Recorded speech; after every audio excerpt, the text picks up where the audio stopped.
You are alone against an army, against hundreds of thousands of scientists and data analysts and software developers, smart motherfuckers. It's you versus them. They have found the exact, every single minute detail to keep you hooked, because that's how they make money. That's just technology, that's just social media. But even with the food that we consume, you're against hundreds of thousands of nutritionists, like these fucking evil people who are modifying food for it to be so addictive that you're literally killing yourself whilst eating it. You're just one young man against maybe a million scientists. The fact that you're making any progress right now is fucking remarkable when you really think of it like this. I want you to sit up straight, put your fucking shoulders back, your chest out high, and think those scientists, bro. Those fucking nerds. Destroy them, bro. They are your competition. They are the enemy. The fact that you're making any progress right now is insane. It's unimaginable. You aren't supposed to be able to make the progress that we are making. Just take a step back from the modern addictions to improve your diet. It's not supposed to be possible. It is literally not supposed to be possible to be on self-improvement with what we are against. So again, if you've made any progress, you should be so fucking proud and grateful for yourself. It started with a sense of anger and hatred for me. And I think that's really important because I've seen the personality differences of the people who try to take control of their lives. And there's usually two. There's the depressed, quite feeble, sad guy who's like, oh, but Hamza, I'm spending too long on YouTube. Then there's the guy who's aggressive about it. Fuck YouTube.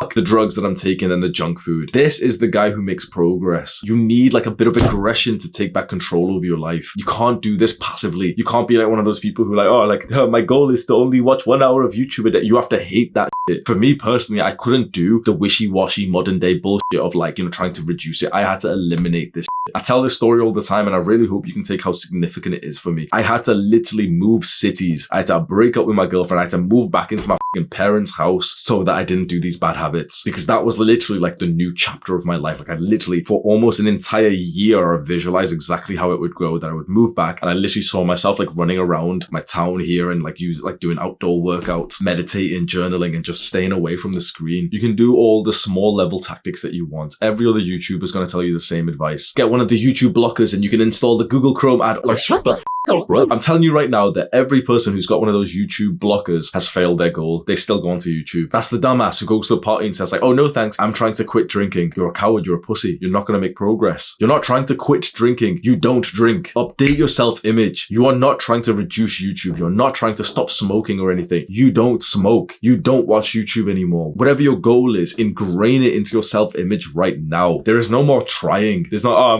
this year, my New Year's, we make fun of people who make New Year's resolutions, yet most of us on self-improvement are the exact same as them. That fat 42-year-old Karen who wants to this is the year that she's going to get into shape. We make fun of her. We always heartlessly make fun of those people because we say, they're going to go to the gym for 3 days, they're going to quit. It's the exact same for us young dumbasses who think we're so great, because you're going about it in the coward way, where you're not trying to do a big change. You're not trying to have a level of accountability to tell everyone I don't drink, because you fear that you will fail. I don't play video games anymore. When I moved back home, I made videos on YouTube where I said that so many times, to the point that every single time I got a bit of a feeling to play, I literally got a sense of guilt, and I was no, because my 50 subscribers, my 200 subscribers will find out, and I wouldn't be able to truthfully tell them that I have not played 1 second of video games for 1.5 years. Not 1 second. And I'm not some special guy who was never really into video games. I was a video gamer. I had more than 10,000 hours in the video games that I used to play. RuneScape, Minecraft, League of Legends. I have not played 1 second in a long time. The same with movies. I have not watched 1 second of a movie. With these modern addictions, you can't do this wishy-washy bullshit of just trying to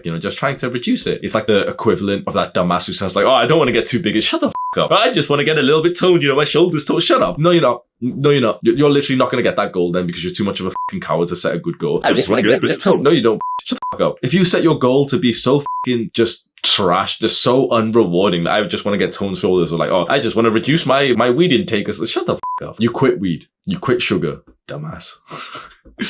How do you take back control of your life? I remember for the first couple of weeks, I technically would have failed by everyone else's standards, in the sense that I would spend too much time on YouTube. So I said, I was going to be on a dopamine detox. I wasn't going to do the bad habits, but I'd still spend an hour a night on YouTube. And I'm so glad that I had this positive mindset, thinking that, this is how I'm going to start. But a month from now, it would be less than an hour a day. And 5 months from then, it might be just a couple hours per week. And a couple of months more from then, it might be 2 hours hours a week. You have to have like that level of positive mindset to think. It's kind of like progressive overload. Set the big goal, the big intention, update your self-image right now, but also understand that you won't be able to lift that heaviest weight. You won't be able to completely eliminate all your addictions. Your intention should be, but you probably won't. After a certain amount of time, you'll find yourself lighting up the crack pipe again. You'll find yourself browsing the hub again. That's okay. If you consider that as failure and you said, oh, but I failed my goal now, then you're a little bitch. That's kind of like going to the gym, trying to get more stronger, and then there's one time when you failed the rep, you failed the set, and you have to, like, you know, drag the barbell off you. Imagine if a guy did that, he failed bench press, and he was like, oh, like, I failed the set, so guess I have to quit weightlifting now. That's what so many guys do on NoFap. That's what so many guys do when they set some kind of goal. They do some bullshit little NoFap challenge, 90-day challenge, or some bullshit that doesn't even work. And then once they do fail, and, you know, they have a little setback, they just quit because they weren't able to complete the original goal that they set them. This is not a fucking challenge. This is not something you do for like 90 days. Like, this is for life. This is your new identity. This is your new lifestyle.